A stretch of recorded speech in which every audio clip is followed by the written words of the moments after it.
Hoy analizaremos un caso de principios del siglo XX, así que relájate mientras vamos a Inglaterra. Herbert John Bennet nació en 1880 en Londres, cuando aún había marcadas divisiones de clase. Creció con solo una educación básica y asistió a una escuela primaria local. Desde niño sentía la ambición de superar las circunstancias en que nací.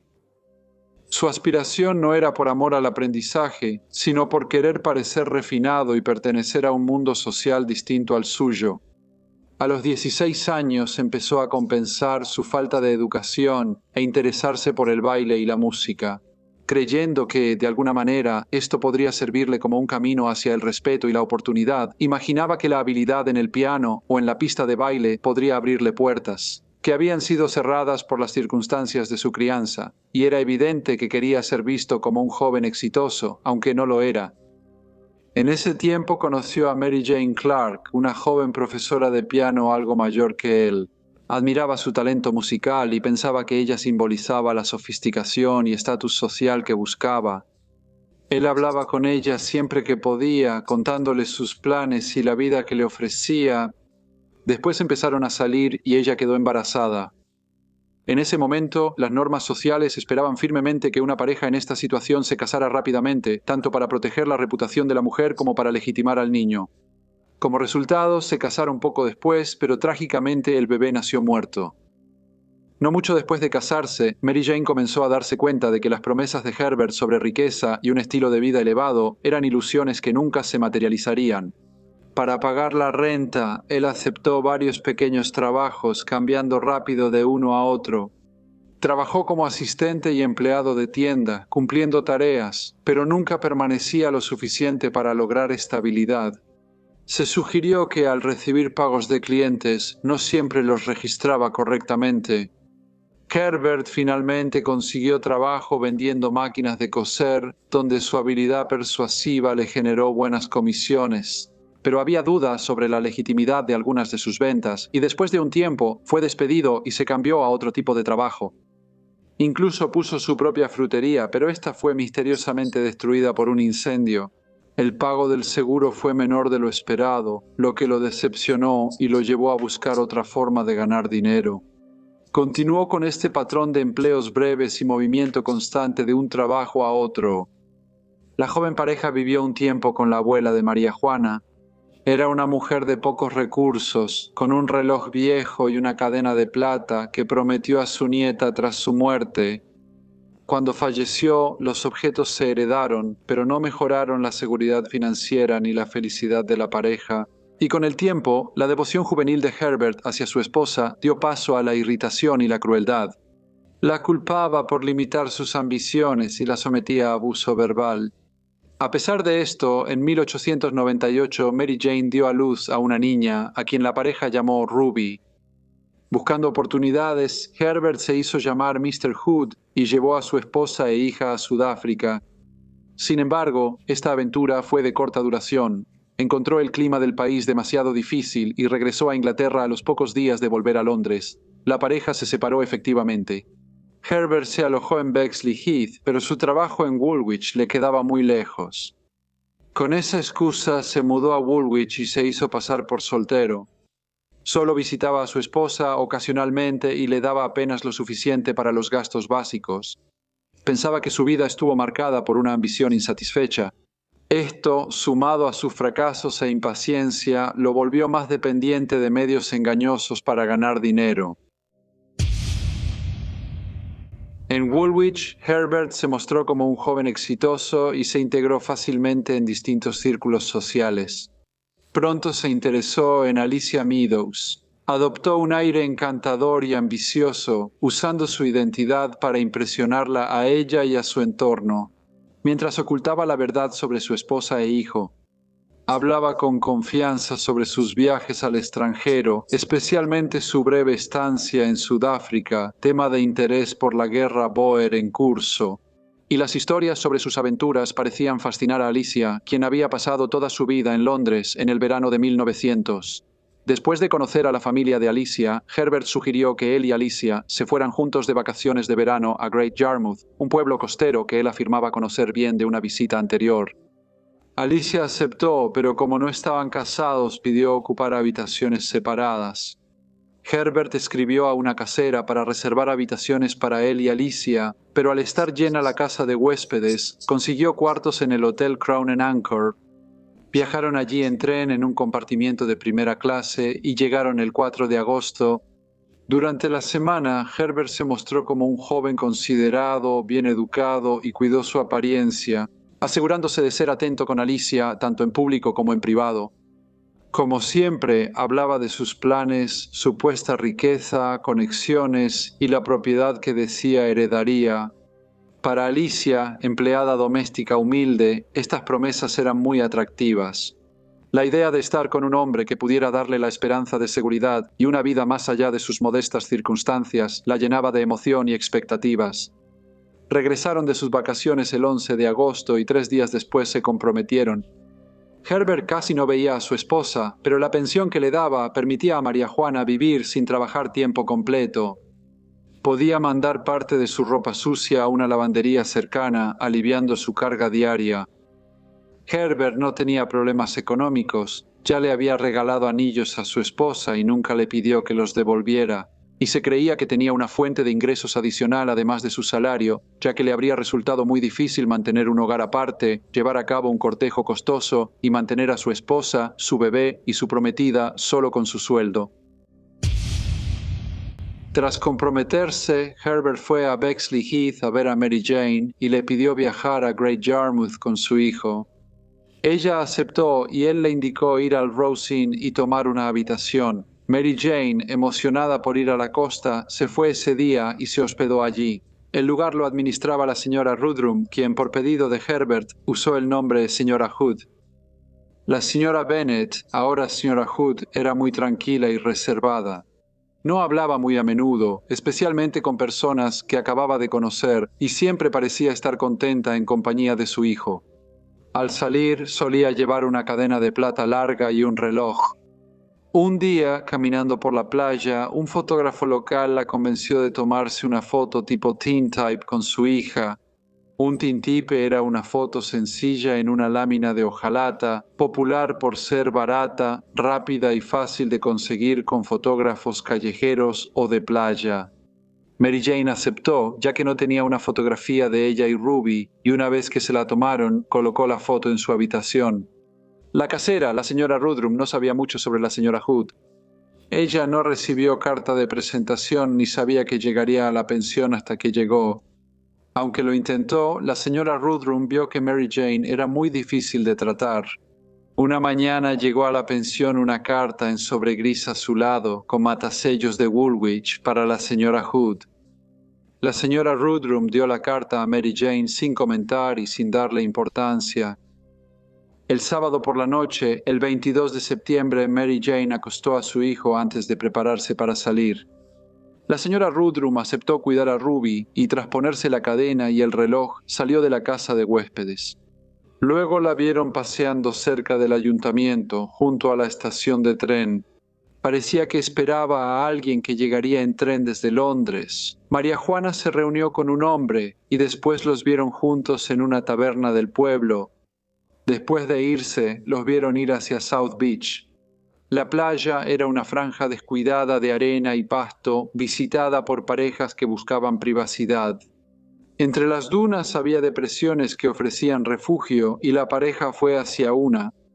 Otra pareja, cerca pero ocupada, notó que dos figuras iban detrás de la duna. No notaron nada inusual ni los vigilaron. Más tarde oyeron a una mujer llamar, pero lo ignoraron. Esa noche, antes de la medianoche, el hombre que María Juana conoció en la estación llegó solo a un hotel y pidió una habitación. Explicó que llegó tarde en tren y saldría temprano. El portero notó que estaba agitado y le temblaban las manos al tomar una bebida. El portero le prometió despertarlo para que tomara el primer tren.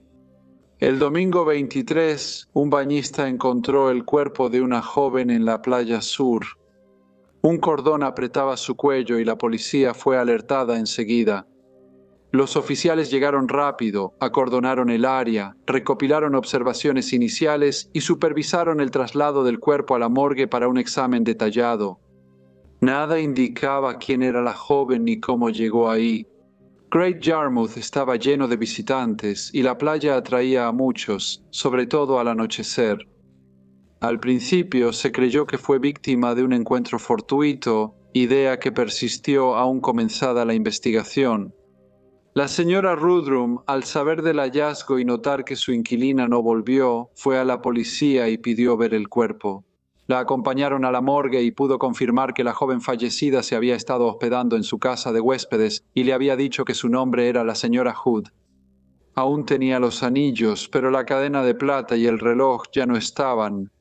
La señora Rudrum contó a los oficiales que la mujer solo dijo ser viuda y no reveló mucho más sobre sí misma. Mencionó que tenía una foto de la señora Hood y su hija en su cuarto y que días antes recibió una carta en un sobre azul verdoso con matasellos de Woolwich. Acompañó a los oficiales a la casa, revisaron la habitación y recuperaron la foto, pero no hallaron cartas ni papeles. El único detalle que se descubrió fue una marca de lavandería con el número 599. La policía tenía poca información, pero inició las investigaciones. Pasaron semanas sin avances. Se distribuyó la foto, se visitaron lavanderías y se rastreó Woolwich sin éxito. En la investigación del forense, el jurado finalmente emitió un veredicto de muerte a manos de una persona o personas desconocidas. Hubo avance cuando una encargada de lavandería en Bexley Heath reconoció la marca de su local. Ella avisó a la policía y rastrearon el número hasta la señora Bennet. Con esta pista se confirmó la identidad de la mujer hallada en una playa de Great Yarmouth.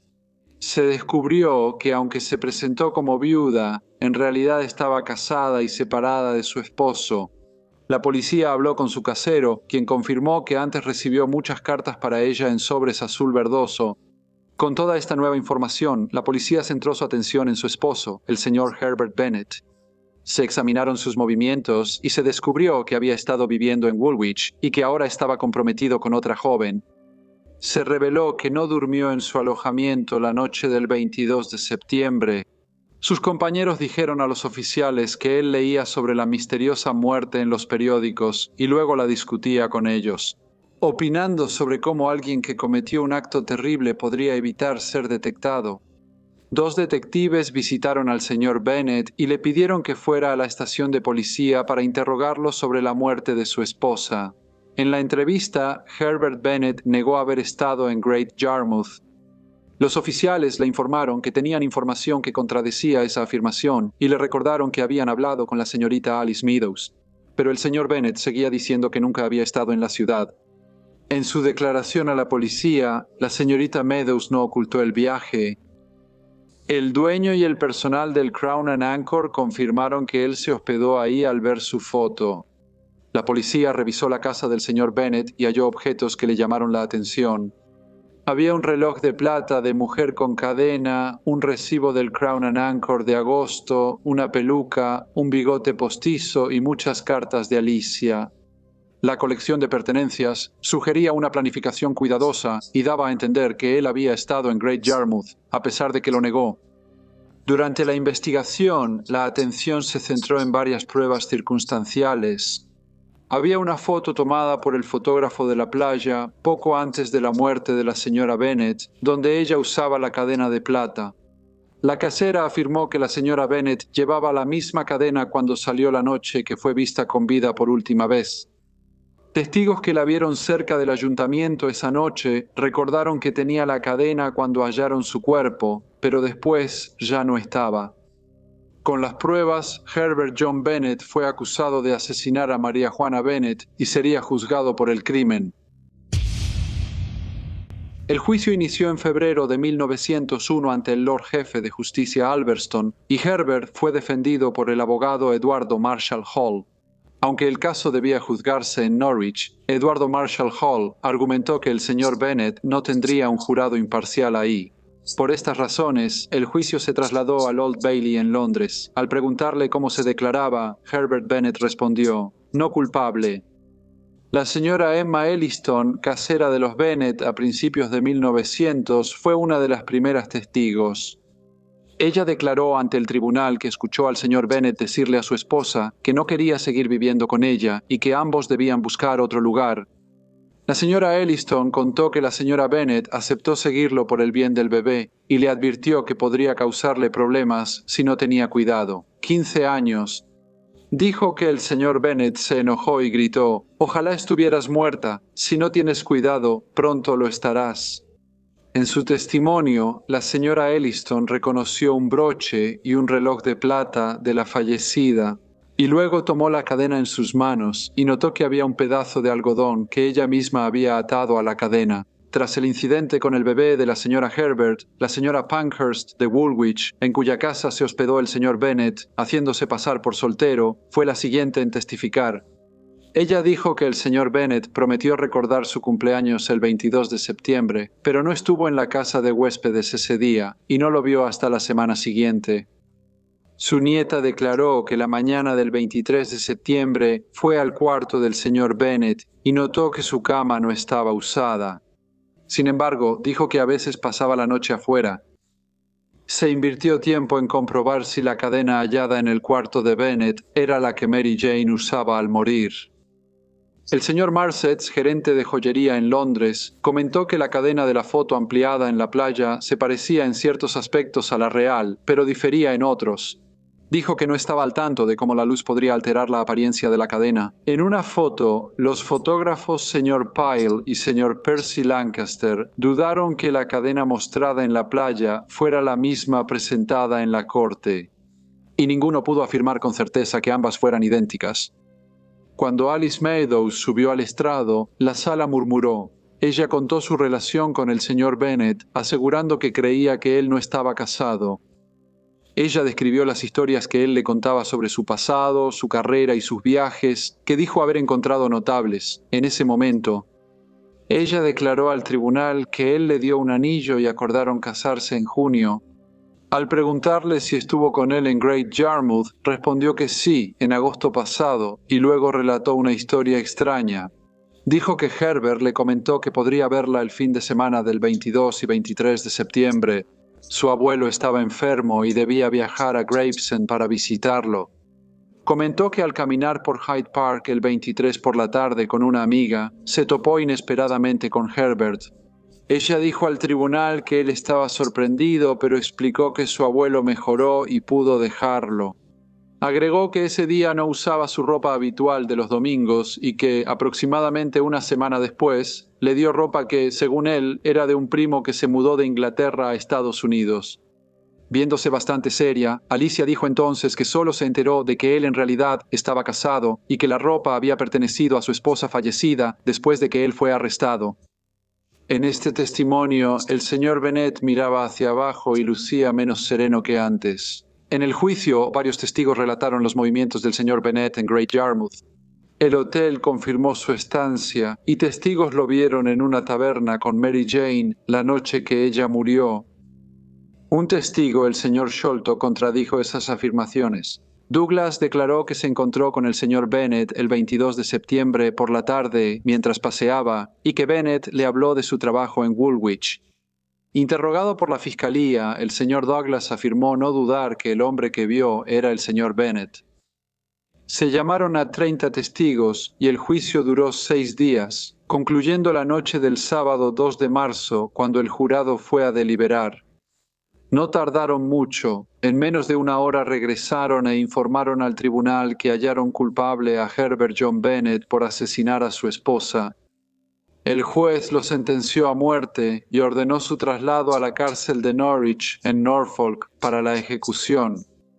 Durante todo su juicio, el señor Bennet sostuvo que era inocente e incluso antes de su ejecución dijo que no podía confesar un crimen que no cometió. Lo ejecutaron el 21 de marzo de 1901 en la prisión de Norwich. Luego la custodia de Ruby pasó al padre de Mary Jane Bennet. La historia no termina ahí. Algunos pensaban que Herbert era inocente y que, aunque viajó a Great Yarmouth, no fue responsable de la muerte de Mary Jane. Tales dudas resurgieron el domingo 14 de julio de 1914, cuando ocurrió otro asesinato en South Beach, reviviendo los recuerdos del crimen cometido ahí 14 años antes. El cuerpo de Dora May Gray, de 17 años, fue hallado cerca de donde se encontró el de Mary Jane en septiembre de 1900. Como Mary, su garganta fue atada con una media y un cordón de zapato. El médico forense de la policía opinó más tarde que la muerte había sido causada por estrangulamiento y que ocurrió poco después de la medianoche. La señorita Gray, huérfana criada por 2 tías, trabajaba como sirvienta doméstica. La última vez que la vieron viva fue a las 8 de la noche y aunque hubo investigaciones, el caso siguió sin resolverse. Muchos piensan que no es coincidencia y que el asesino de Mary, Jane Bennett, atacó otra vez. Hola a todos, gracias por escuchar. Como siempre, por favor dejen cualquier comentario o retroalimentación que tengan y espero verlos a todos de nuevo en el próximo Briefcase.